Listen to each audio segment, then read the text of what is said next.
Alright, so as I just got off the stream, I saw something really interesting on the spectrum for Star Citizen, and it was Benoit actually posting a server meshing update on the forum, so I quickly want to go through that.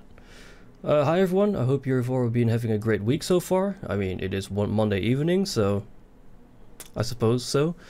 Wanted to take a moment to give a brief update on server meshing and share a bit of a recapitulation, post-action report for recent playtests, and a glimpse into our intents for the next phases. Back in March 24, following server meshing test A, we confirmed a critical design flaw in the network messaging queue, or NMQ, used by game servers and hybrids. The NMQ is responsible for transmitting data over UDP sockets for both reliable and unreliable, eventually consistent traffic, which is true. UDP just sends packets on the network, and it doesn't really care if they arrive correctly or not, because if you want to check if packets have arrived correctly, you would be using TCP, but TCP is really bad for games, so it's good that they've been using UDP. As well as ensuring the security of this data transmission. All game data, including serialized variables, entity properties, and remote method calls, pass through this message queue. The identified flaw caused issues when processing large amounts of binds and messages, leading to performance problems causing large bottlenecks in the queue. Its usage of memory bandwidth was also problematic. To address this, the team went into focused development mode, only now, after 12 years, focused development mode, to create a replacement, the replication message queue, RMQ. The RMQ is designed to significantly improve bandwidth efficiency and maintain security for game servers, clients, and replicants. Most importantly, it aims to prevent major networking bottlenecks that players would typically experience as prolonged interaction delays affect multiple users simultaneously. This is what we were experiencing when 3.24.0 came out, with the cargo not spawning and all that at the elevators. That's this. That is this exactly. As previously shared, we introduced the first version of RMQ in early 3.24.0 release as a canary on selected shards. It's now fully deployed across all 3.24.1 shards. We're closely monitoring RMQ performance in relation to shard age. As we observed in 3.23.1, as shards aged, the number of binds and messages increased significantly. Encouragingly, since implementing the RMQ, we've observed clear improvements in our metrics and performance captures. We're optimistic that these positive trends will persist as shards age, though we'll continue to monitor the situation closely. And now comes the interesting part, the server meshing tests. With RMQ in place, along with other hybrid improvements, we have resumed server meshing tests using the current patch codebase at 3.24. Our test objectives are to identify areas needing optimization to achieve low latency replication at scale with the actual game and real players. Pinpoint game features that require adjustment for higher play counts. Pinpoint game environments that need adjustment for higher player counts, like stations and major cities that don't have enough like beds or rooms to spawn players in. Uncover bugs related to server transition, server recovery, and other quirks introduced by the meshed setup, which was the quantum travel, like dropping out of quantum travel when you switched servers, which has already been fixed, but as an example, that's kind of what they're looking for. Confirm changes and improve the game experience at higher player counts from networking point of view. We are aiming for a rapid iteration cycle to test our corrections and optimizations, ensuring progress at each step without interference from other changes to the game.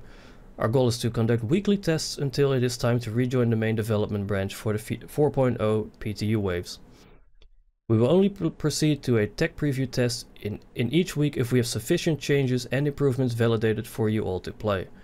Our test should mostly follow a given pattern.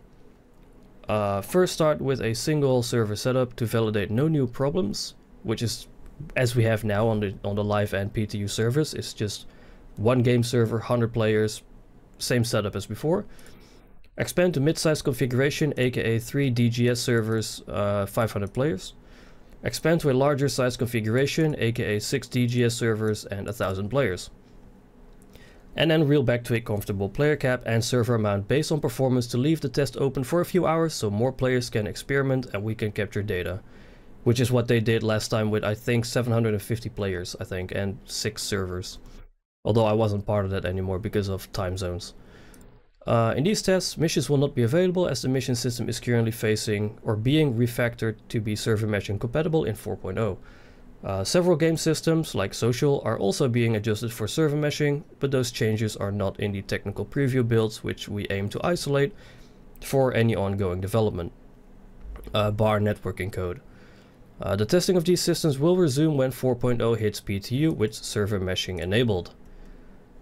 And then we have server meshing test B, which was on September 12th was the first test on RMQ.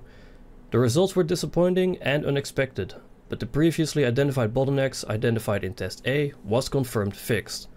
While interaction delay at scale had improved, allowing us to leave players testing a 4DGS 350 player setup, the problem maintained. The next performance bottleneck to be solved was identified. Zoning in and out times were problematic, with a lot of players stuck loading when a rush of players occurred. Yes, infinite loading screens, yep. Latency and interaction delays made the game unplayable at large player counts. Yes, you would have like minutes of delay trying to click a button and opening a door and all that. Problem area would also affect game server connections, making the problem worse. Silver lining, the original problem from NMQ was confirmed fixed through metrics and captures. The test was shut down early.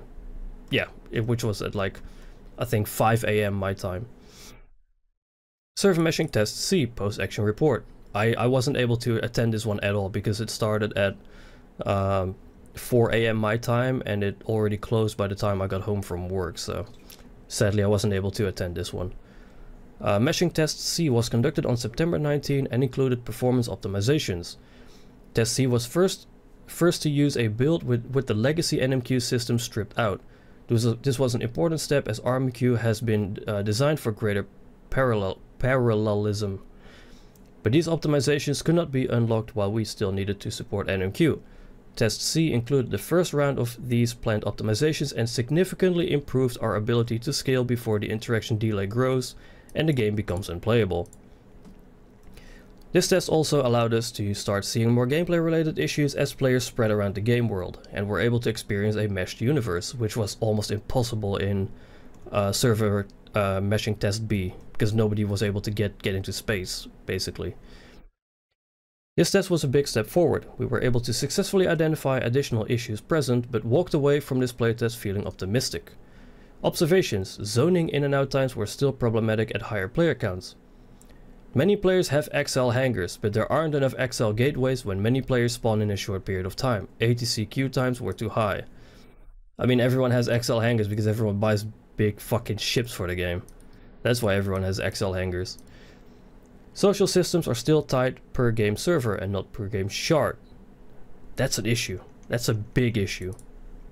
Because it means you cannot talk to people on other servers, I think, if I read this correctly. Like if someone is at area 18 wanting to talk to someone at Microtech, that's impossible because it's not on the same server. Causing channels to be empty for players in other areas. Player count max look kept at 100. Even though the system is not limited, this work will happen 4.0. This work will happen 4.0 stream, so as to not introduce large changes in tech preview. Okay, that makes sense.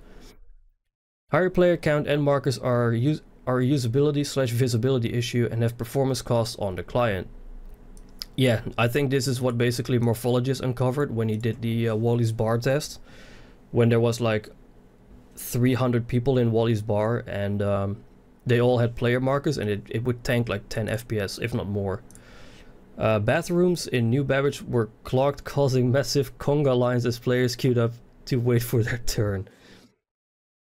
I think this is a reference to Morphologist trying to line everyone up at New Babbage at Wally's bar. Latency and interaction delays went up in the 1000 player test, where clear new performance optimization hotspots were found. This is the focus of the work until the next test. A hybrid crash would cause a 30k error sporadically in the meshing setup. This is the focus of the work until the next test. Onwards, while these early results are promising steps forward, we are aware that the challenges remain. We're committed to tackling each hurdle through rapid iteration, always aiming to improve your gaming experience. To those of you who participated in these tests, that's me. Your dedication is truly inspiring, taking time of your day to come and try new features and tech. Much respect. It's a pleasure and a privilege to progress on this technology together. Your insights and patience are invulnerable as we transform our game to be the MMO we want it to be. Yes, because without server meshing, this game is not going anywhere. We're excited about the path ahead, and we will keep you all updated on our journey. Thank you for being an integral part of this ambitious project with us. I almost said amphibious, but that's something else. Yeah, I really appreciate this from Benoit. He's like one of the only developers that really speaks his mind and actually properly communicates with the community. So I think everyone in the Star Citizen community appreciates posts like this, because a lot of gameplay kind of feels very distanced from the community, and with Benoit doing this, I think this is a good step, and I really appreciate Benoit actually telling us like what's going on behind the scenes, what's going wrong, what's going well, what are they focusing on, that kind of stuff. So I think this is a really good step forward, and I really hope to see more from Benoit in the future again. But yeah, for now this is gonna be it. I just wanted to make a quick update video about all this. So yeah, thank you everybody for watching, and if you enjoyed this video, don't forget to like, subscribe, and all that good stuff. And yeah, I will catch you guys in the next one. Take care everybody. Bye bye.